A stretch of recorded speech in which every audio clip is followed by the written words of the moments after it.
Conversations can come in various forms and there aren't really any limits, though I'm sure someone has put together a list of categories, identifying which are the best to engage in and which should be best left alone. As I haven't read this category, I will confirm that speaking with people who are determined to make a difference, who try to support others reach their goals, who encourage colleagues and friends to strive for better, or simply to help others along their chosen paths, is enlightening. My history of the world includes the people I have met and engaged with. So when I have the chance to ask other people of their experiences, then I'm given a window into their world. And the process continues until my own history is a myriad of lenses that time travel through the tales of real people. Kristine has some fascinating stories to tell. She talks about mentoring and how to support people. She talks about how important it is to make mistakes and to not let those mistakes be rocks to carry, rather feathers in your cap, to turn the mistake into an experience, a lesson learned. Don't criticize yourself and raise others up onto an illusory platform. Talk to yourself in the same way. Be supportive, forgiving, and understanding. Kristine also talks about how important it is for women to be supported in their rise through the business swamplands, my choice of words, by men. The future of humanity is not any single gender having authority over the others. It is a partnership of diverse participants, equal in standing and respected universally for their skills, not their demographic. Also, a quick admission of my own shortcomings. Unfortunately, the audio is a little flaky at times. I promise to do better next time. Thank you, Kristine, for your time and your thoughts. Kristine, it's brilliant to have you back because, the first time that you were here, we had a fantastic conversation, and I do like having the opportunity to speak with you again. Yeah, cool, Zach. I'm happy to be back again. How are you? Yeah, good. Coping. It's been a long start to 2022, but I find it positive. Do you feel like some positive energy? Okay, today's a bad day to ask that question, but generally speaking, do you kind of feel some positivity for 2022? Today I thought about it, and today especially I feel kind of weird, but then because of all the things that are happening right now in the Ukraine and everything. But then I realized that, to be honest, for the last 2 months or so, I haven't felt that positive, or my energy level was quite low. Maybe it's really the Corona situation still, and this is kind of eating my energy and eating my positivity a little bit. So I'm waiting that this will come to an end, but I know it won't, that maybe in the summer, and then it will come back and everything. So there are a lot of things right now going on, and I can't say that I'm super positive right now, unfortunately. Yeah, okay. Maybe you have a far better sort of sense of what's happening in society. I'm stuck in my flat almost all day long, and so I'm not sure that I get the same sense that you do, because you go out, don't you? You ride to work by bike. You get a sense of what's going on around you. You have a high sort of sense of empathy. You can maybe feel the mood a bit better than I do when you're out and about in the city. But I'm not so much out in the city. I'm going to the office, and then I'm in the office, and then we talk about Corona or about the war, and and then I'm so much in the in the internet, Twitter, LinkedIn, and also there you get so much of this bad news. So I'm wondering why you're so positive. Tell me. Yeah, what's your recipe? Yeah, I think it's just a question of I feel or I felt that I could see the light at the end of the tunnel. So, Mm-hmm. as in last year, we entered the new year still in lockdown. We kind of remained in lockdown until it was about sort of end of March, early April, I think it was. Whereas this year we have restrictions, not lockdown. Therefore, it seems to me that we are approaching a situation where we can return to some kind of normality. And therefore, I considered it an improvement on last year. Now, we know that as of today in the UK, even if you test positive for corona, you don't have to isolate. So the UK has taken a completely different approach to things. I don't think Germany is going to follow suit just yet, but yeah, I mean, there are words that from politicians that come towards the end of March, things are going to be completely opened up. That could be positive. Yeah, and from this perspective, you're 100% right.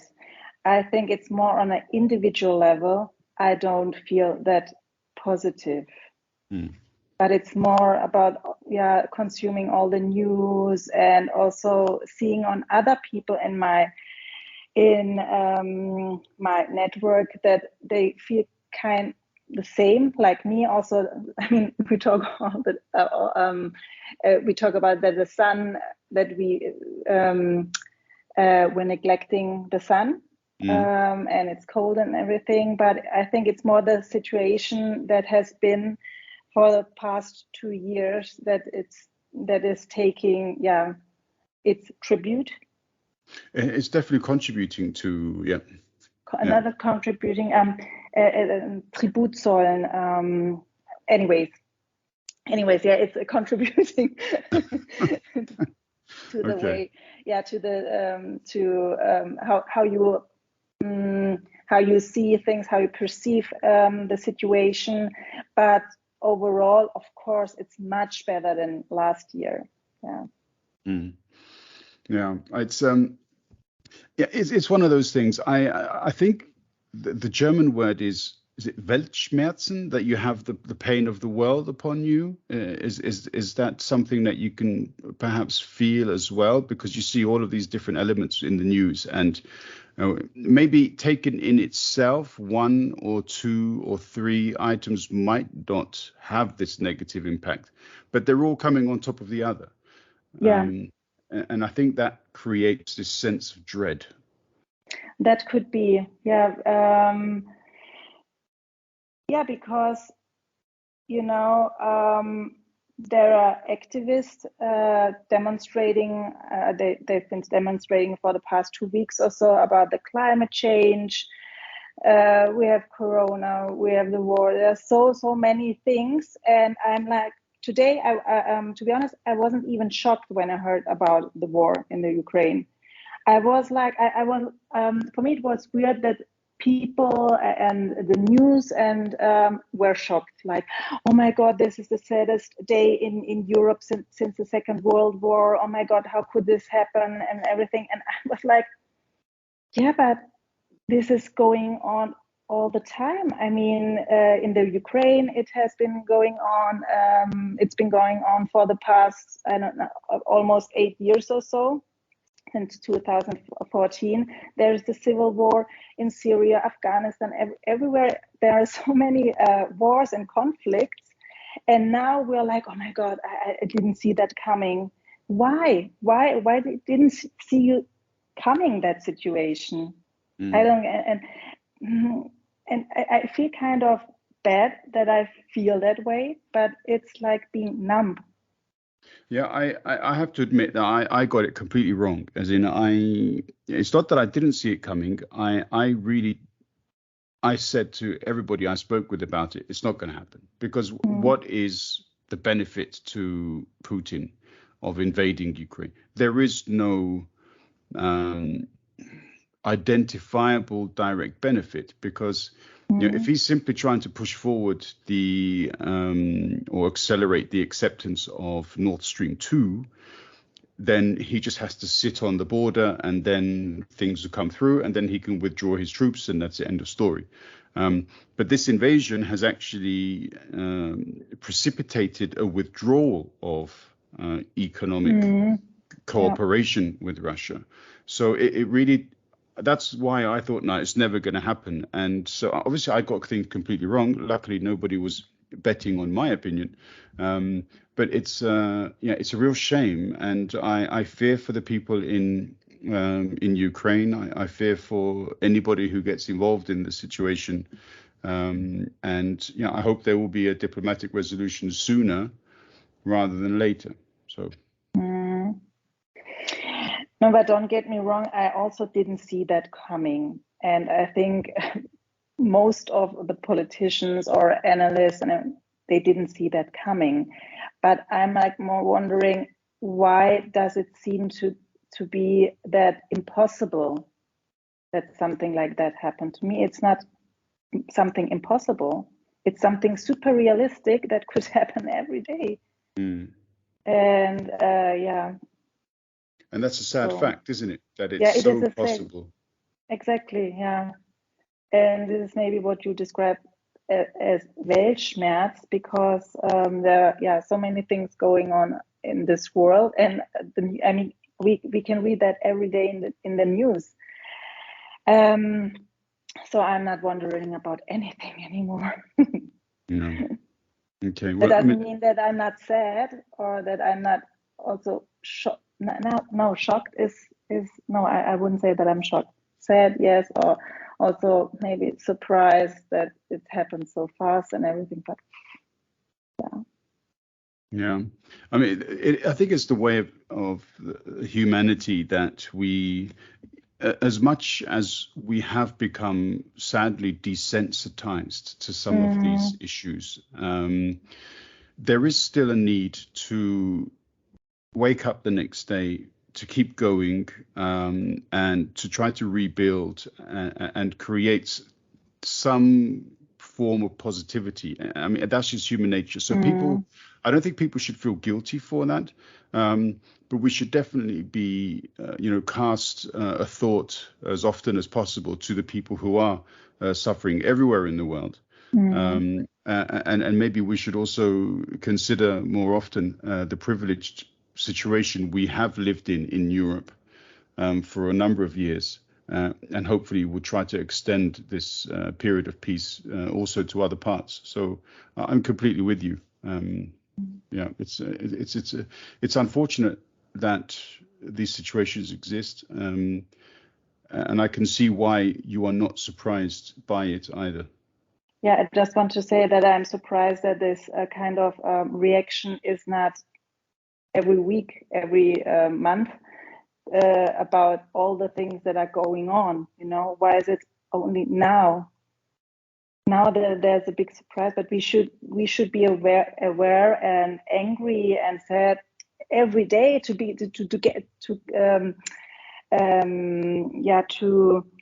activate our anger or our protest against all the things. But sometimes it's only like, oh, we're shocked, and then we forget about it in the next 2 days. Yeah, it's like it never happened. It's just an event. It just occurred. Okay, next. Yeah. I think there is perhaps a tendency to overlook these things far too often.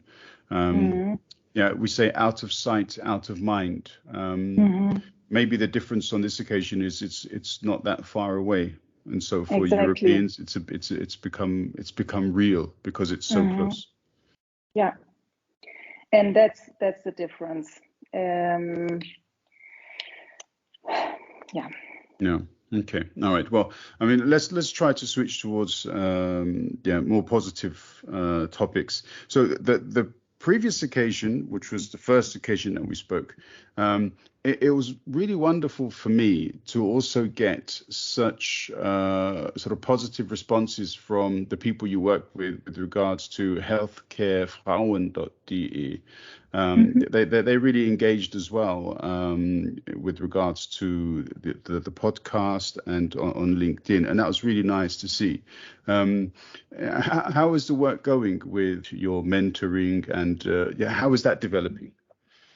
Yeah, it's going very well. I've been seeing my mentee for a couple of months now. And we're talking about leadership, growing in leadership. What does that mean? What means leadership? What means management? How to become a leader? What is important? What kind of role is it to be a leader? What kind of responsibility goes with it? And it's fun. Yeah, but I mean, how engaged is she with regards to the amount of time that she can dedicate to it? I mean, does it feel as though it's a conversation of equals, or do you really have this mentor-mentee relationship? As in, how do you operate it? Because I'm interested in this. Mm-hmm. No, it's more like being on the same level. So this is the core of, it's not a coaching, it's a mentoring. And mentoring means that you're more or less on the same level. So you talk as if you're like an experienced person wants to give a good advice to a friend, like to a friend or to someone who the person wants to protect or wants to support, but it's not hierarchical relationship. Okay, and so therefore I presume you become quite close, you communicate quite frequently. It's a bonded relationship. You act, or you are essentially friends. Not friends, but it's a quite close and honest relationship, or trustful relationship. So that is actually the most important thing, that from the beginning you try to build a really trustful relationship, so that the mentee can trust you like 100%, that everything that you talk about is between you two, and that the mentee has the feeling that she can talk about everything and gets the support, and that the mentor listens to takes it really seriously what the mentee tells.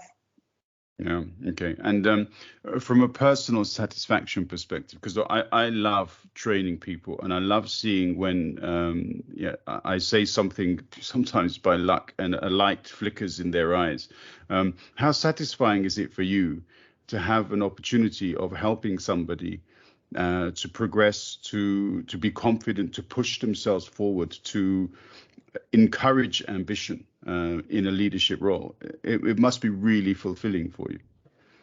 Yeah, I noticed that during our sessions that I was super energetic and I loved it. I was like, yeah, that's why I love doing that, because it's so beautiful to see that I can help someone, or that I can support someone, and that you can help another person to grow and to become a better leader, a better manager, or so.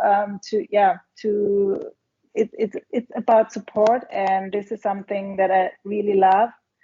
And because I don't know, you can see that people enjoy or they're grateful when somebody really wants to support, to help, listens to them and everything. So it's not a one-way direction. It goes in both ways. And that's what I like and enjoy. About the mentoring program, how is it that you come to be to either be allocated a mentee, or how do you find one another? How does this process work? Hmm. So they have an internal well-established process that they so you can apply to this program, and then they evaluate if the person fits to the program, because the program is really about getting women into leadership positions to change the healthcare system. This is the core of the program. So it's really about wanted to take responsibility as a leader to push your career to get into the leadership position, and then to change the system. To improve the system, to make it more representative. Exactly, to make it more diverse, because diversity is something good that we need. And this is the goal of the mentoring program. So they you need references from your bosses, or from someone who could tell that you're ambitious, that you fit into the program. You need to send your CV. You need to write a motivational letter, and then they evaluate that. And then there's a matching process between the mentee who applied and the mentors, the women from the mentoring program. It's fascinating. I'd like to think that this kind of thing would also exist with other in other areas, in other sort of economic sectors. I'm sure that there is something interesting. I've sort of been focusing quite a bit recently on the UN's Sustainable Development Goals, and there are obviously key elements there which sort of promote certain modes of behavior within certain fields. There aren't necessarily any directions as to how to achieve these things. For example, no poverty, gender equality, quality education, and so on. But the fact that these targets, these goals exist, suggests to me that there is obviously a need for these things to exist. And it would be great to see how organizations such as your mentoring program can really create a pathway for future generations. Because essentially, I think one of the main elements is that in the future, women shouldn't have to find it so hard to achieve senior positions. I think that's one of the targets, right? Of course, yeah. Yeah, it should be normal, like for women and men, to get into positions as long as you have the qualification and the competences. So it should be taken into account, should be the competences and skills, and not gender. Yeah, well, I really hope that day arrives pretty quickly. I think it's fair to say it's long overdue. So I love your positivity. Well, I mean, you're the one who's putting yourself out there, and you're creating that pathway. So I think that your application is what must be congratulated and appreciated. So yeah, good. Yeah, but we need men.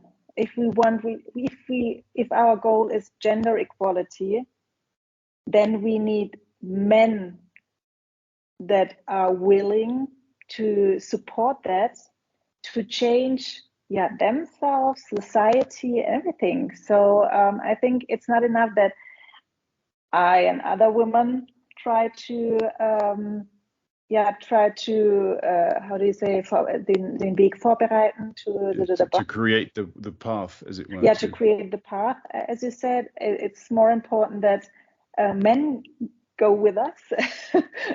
Yeah, well, I'm here, and I've seen lots of people that you have interacted with on LinkedIn there are genders of every kind represented there, within that group or community. So, but if I can be of any kind of assistance, then let me know. Yeah, I'm here, because I believe in everything that you do, because I think that is the way it should be. And so, yeah, please let me know. If there is something I could do, let me know.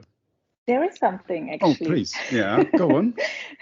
You could, you can, maybe you have heard about the association AllBright Stiftung, AllBright Stiftung. Have you heard about that? It rings a bell, but I don't know if that's because of the name AllBright or the foundation. But please tell me, what does it do? Yeah, it's a foundation, exactly. It's a political independent, a Swedish-German foundation, and their goal is diversity in leadership positions. Mm. And for example, they have, I think in 2 weeks or so, they have a workshop for men, what men can do to support the path of establishing gender equality. So you can spread the word between your male friends. Absolutely, yeah. I will do that. And I'll also put it in the notes for this podcast. And that sounds great. It's in 2 weeks, is it? The AllBright Foundation conference? It's in March. It's in March. Okay. Yeah. All right. Okay. I'll have a look, and I'll put some links in to the podcast notes. Yeah. Cool. Okay. Very good. And just quickly then, also, I think it's fair to congratulate you also on your new website. So it looks really nice and smart, doesn't it? Thank you. Yes. Yes, I'm super proud. We are super proud, my business partner, Christoph, and I, because we've been working on this website, I think, almost 1 year. I mean, it's our fault because we're kind of lazy or unorganized. Usually such a project should take maybe 4 months or so, not longer, 3-4 months, because it's not such a big homepage, website. But it took us almost 1 year, and we had support from an art director. I mean, all the things that you can see, this is the work of an art director. And what's super cool is, all the texts are from my sister. So she wrote everything. How do you say, die Gedanken? The thoughts are ours, of course. But she translated it in such a beautiful language. Yeah, that's amazing. She's amazing. Yeah. So basically, she's a content creator. Yeah. Yeah, you could say that probably. Yeah. A very talented one. I mean, that's not her profession, but she has really a talent. And yeah, we just found out about it. It's better late than never. I mean, why not? Yeah, cool. I mean, I saw on LinkedIn recently a lady who is a content creator, and she asked a question. Do you believe that your or every company should have its own content creator, sort of in-house, or at least a consultant? And clearly, from what you're saying, it's important to have somebody who has a creative touch, who knows how to transfer not only practical terms, but also to create a certain mood when you communicate what you do. And that's essentially what your sister has done. She's taken the thoughts and conveyed them in a special, unique way. Yeah, she created the mood or the identity. She could, because I mean, text can be just rational, objective. No, so but yeah, she really created or she gave it a soul. Can I say that? Yeah, you just did. Yeah. And we during the process, whenever she wrote something, we were like, oh my god, wow, yeah, exactly. I'm like, that sounds just beautiful. But that's exactly what we meant. Yeah, she has a sense for for the mood, or for the thing that you actually want to say, and then she puts your identity into it. Fantastic. Yeah. Very good. Okay, right. Well, then maybe at some point in the future you have to bring her on, and you both can do a podcast together, and that'll be interesting, because then we can, it's great to have siblings together, because then you can always ask one about what the other one is like, and you get some funny. That would be amazing. That would be amazing. Yeah. I would love that. And I mean, she's a little bit more experienced than I am. Usually, she's the interviewer, because she does. Yeah, in English, actually, she does for her company. She's the interviewer also for some kind of podcast. I don't know. Okay. All right. So then, I can learn from her as well. Wonderful. It's what more could I ask for? Yeah, that's up to you to organize. So I've made the suggestion, and thereafter it's your call. So, brilliant. Okay, good. Yeah. Well, I think the website looks great. Looks very tidy, and my compliments to it. Thank you. Yeah. So again, going back to some of our, because when we can't interact too often, because you're extremely busy, and so people have actually got work to do. It's not simply about preparing for podcasts and so on. But I do like having a look at some of the posts that you put up, and I find many of them to be very positive and inspirational, and I love the human element. And one of the main points that we're going to talk about is putting people at the center of your leadership. It's such a powerful message, and it's far too often I felt leaders forget this, because they concentrate on the work, the numbers, the productivity. But what about the people? So, I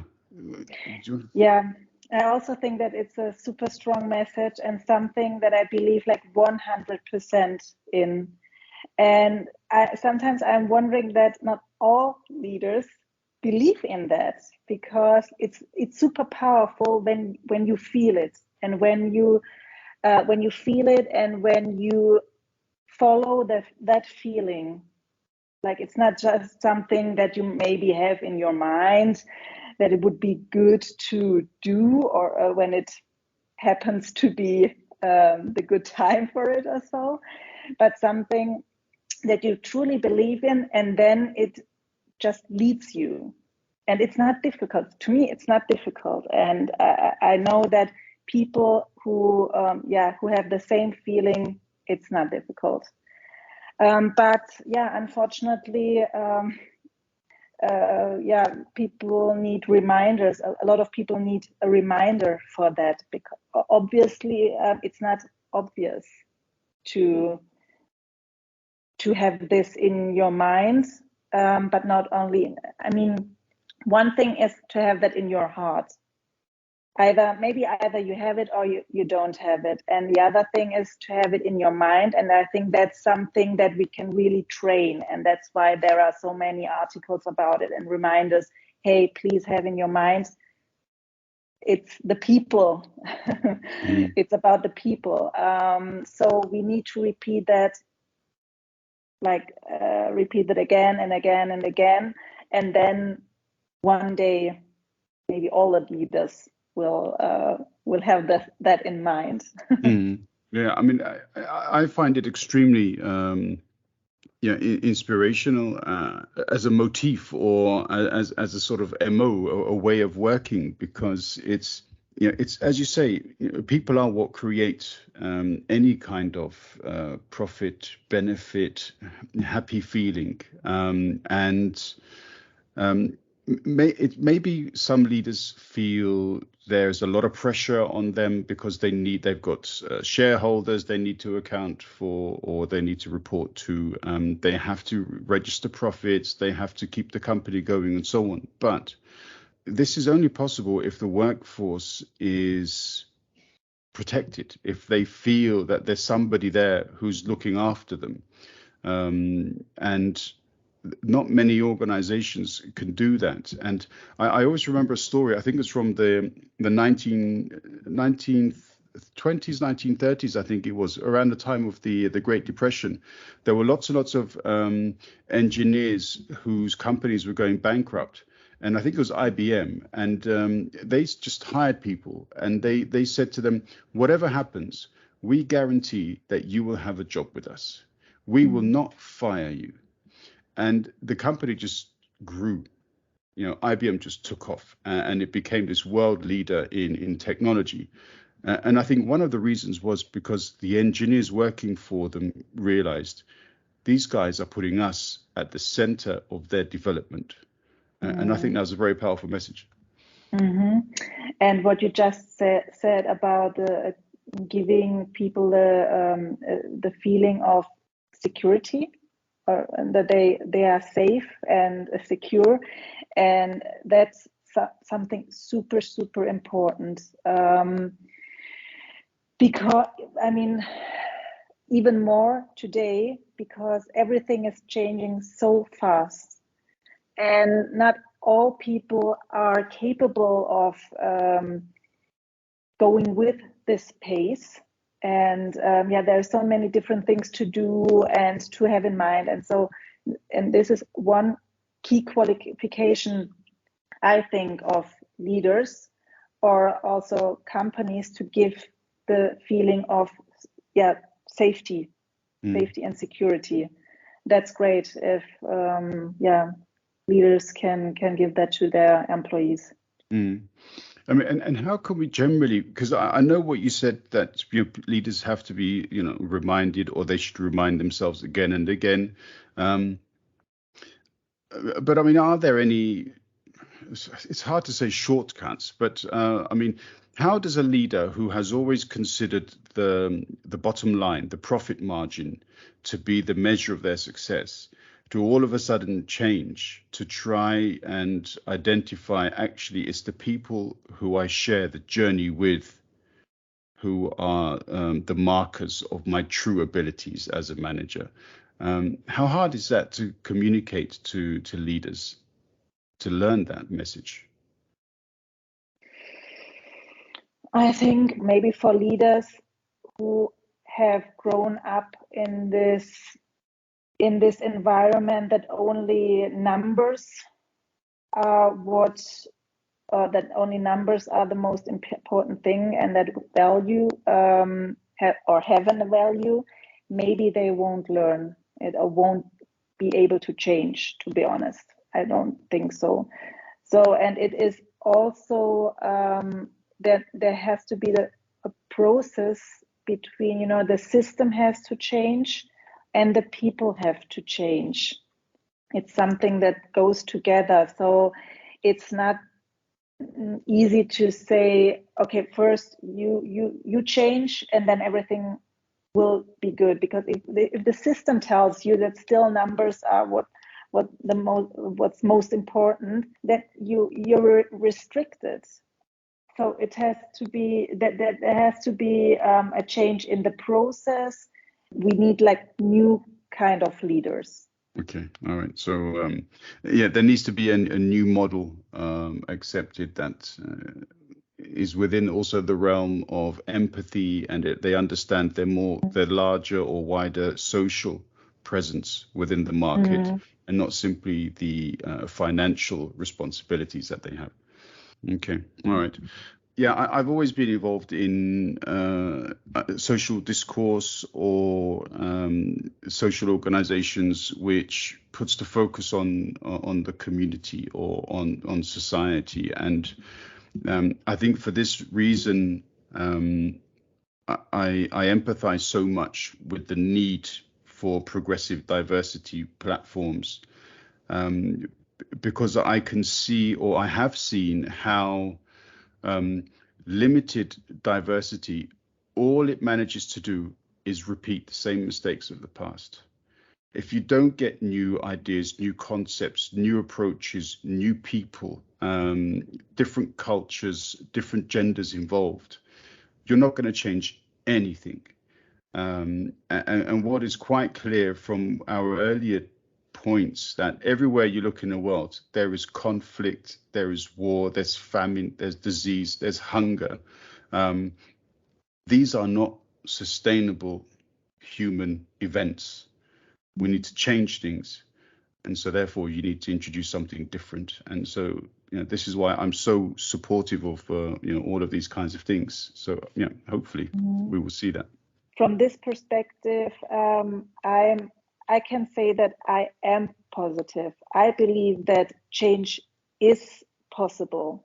So, because of course that we can see that already, that there's a change in the world. Maybe not that as fast as we wish it to be, but still, like, I don't know, like 50 years ago, women were not allowed to vote or so. Were not allowed to work without permission of their husbands. Diversity was nothing that we talked about, and today we talk about it almost every day. I mean, it has become really an important thing. And all the problems in the world, you mentioned hunger, for example, the wars.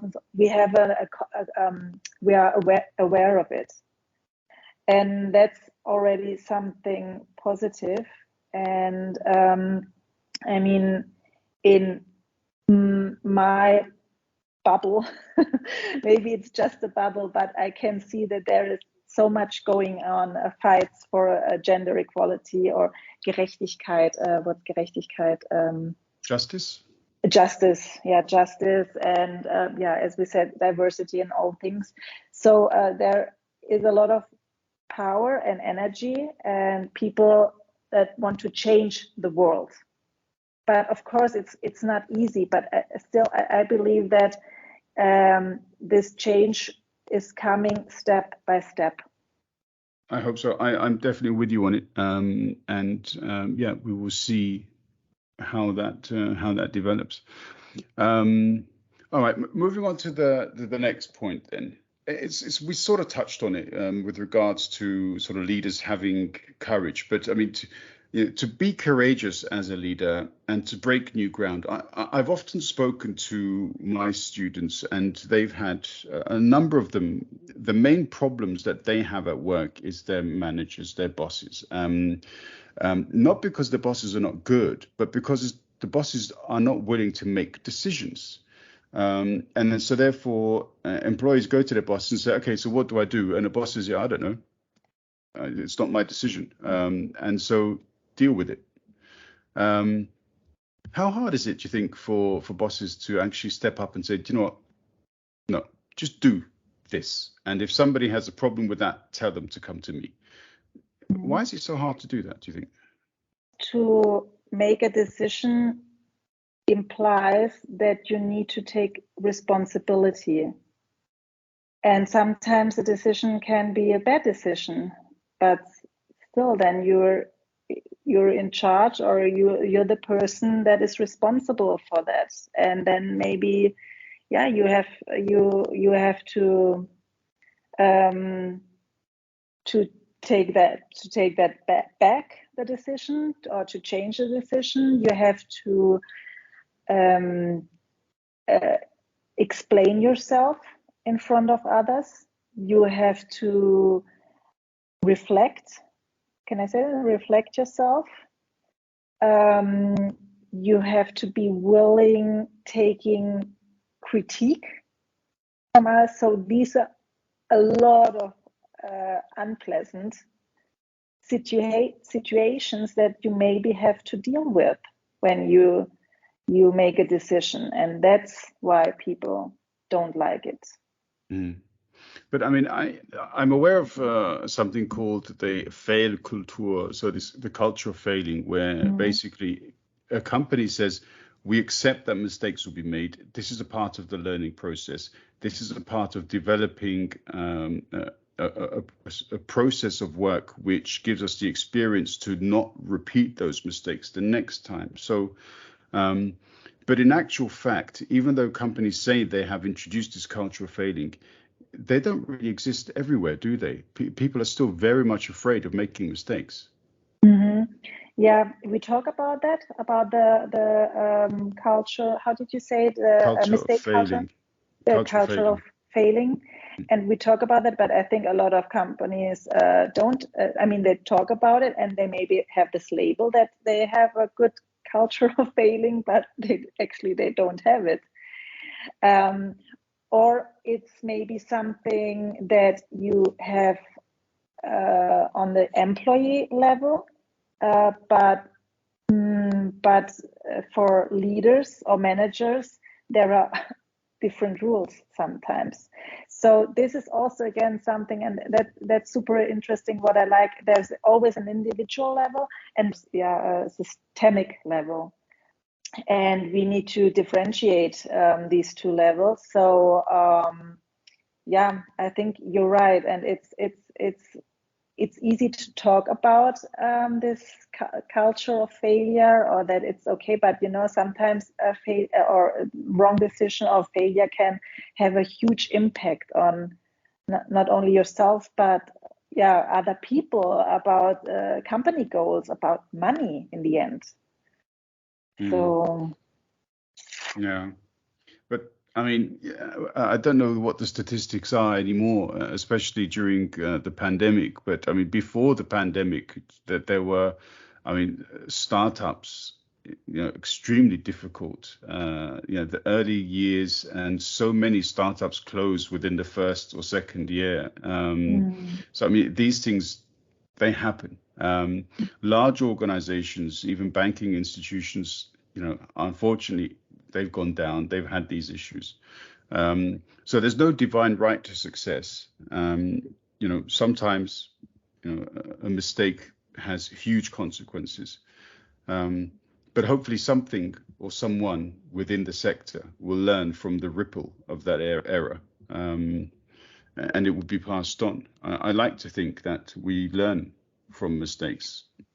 that's super important, and maybe it's something German that we take failure super serious. Actually, it's not allowed to fail. In Germany, it's horrible. What could all the people think about you? When you fail. I think in the US, for example, there's another culture of failure. So you try a business model, maybe it fails. Next. So this is something but in Germany it's different.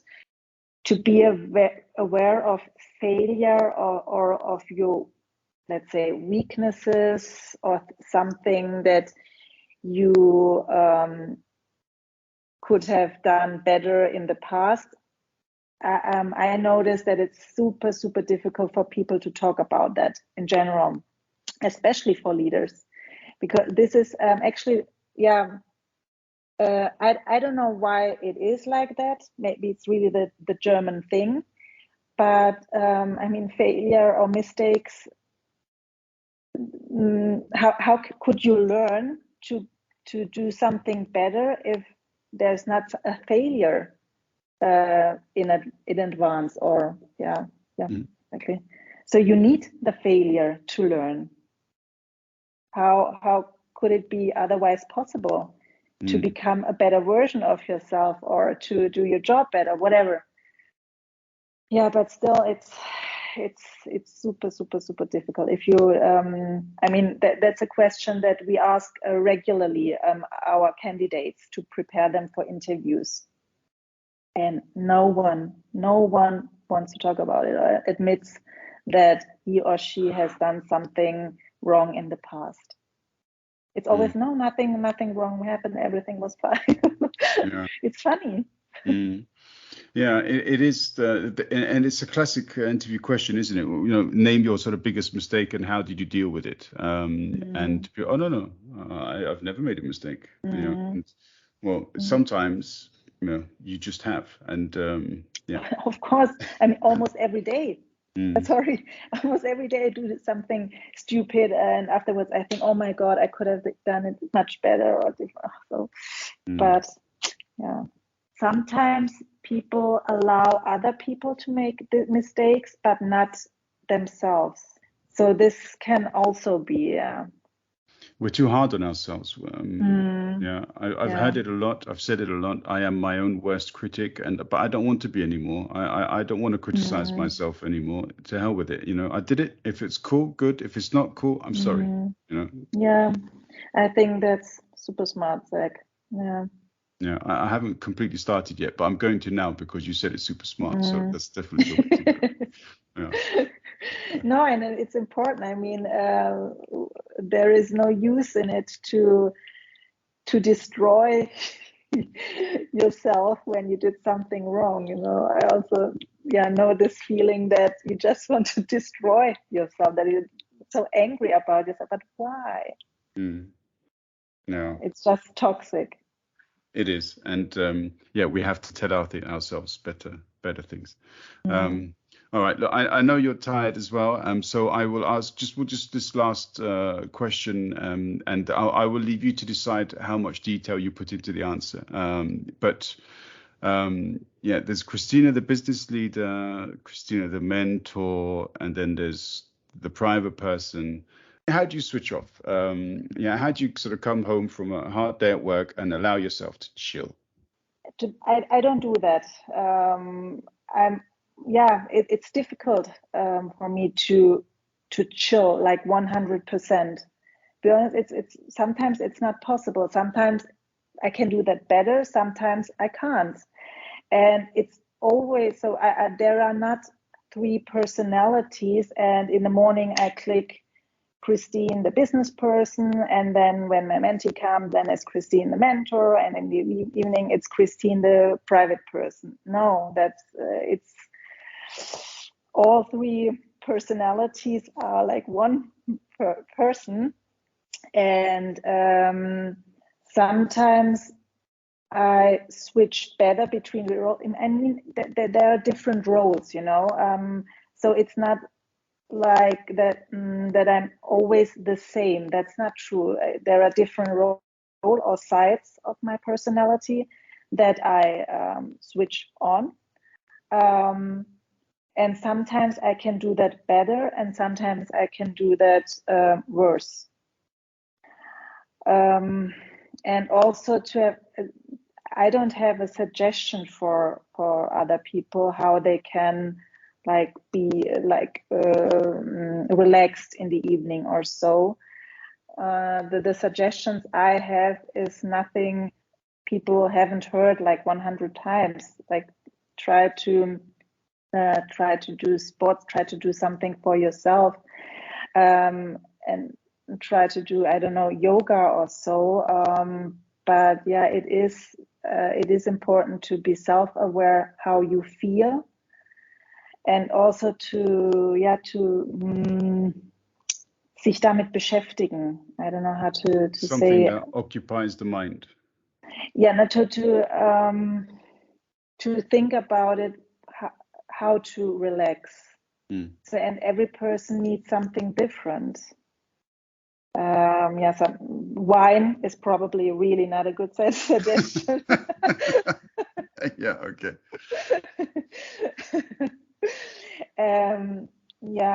But I think it's what yoga gurus tell you. Just care for yourself, listen to how your body and mind feels, and then try to follow it. It's always kind good of to a be cliche, reminded. but cliches exist for a reason. It's because they're probably good advice. So fair enough. Kristine, you're a great sport, and always I find your thoughts and insights inspirational and very much motivating. So I really hope that we will have many more of these conversations. And I know that from the frequency perspective, it takes time to get you back and so on. But I've really enjoyed it again, and I look forward to the next one. Yeah, thank you, Zach, so much. A great interview. I mean, person to talk with. So I enjoyed really in the afternoon. I was kind of, today it's not my day, but now I feel super great and and I also had so much fun. Like I just love to talk with you, and thank you for the invitation.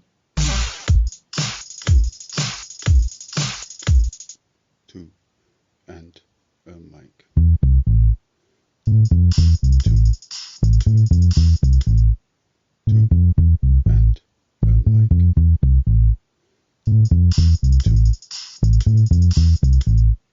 2,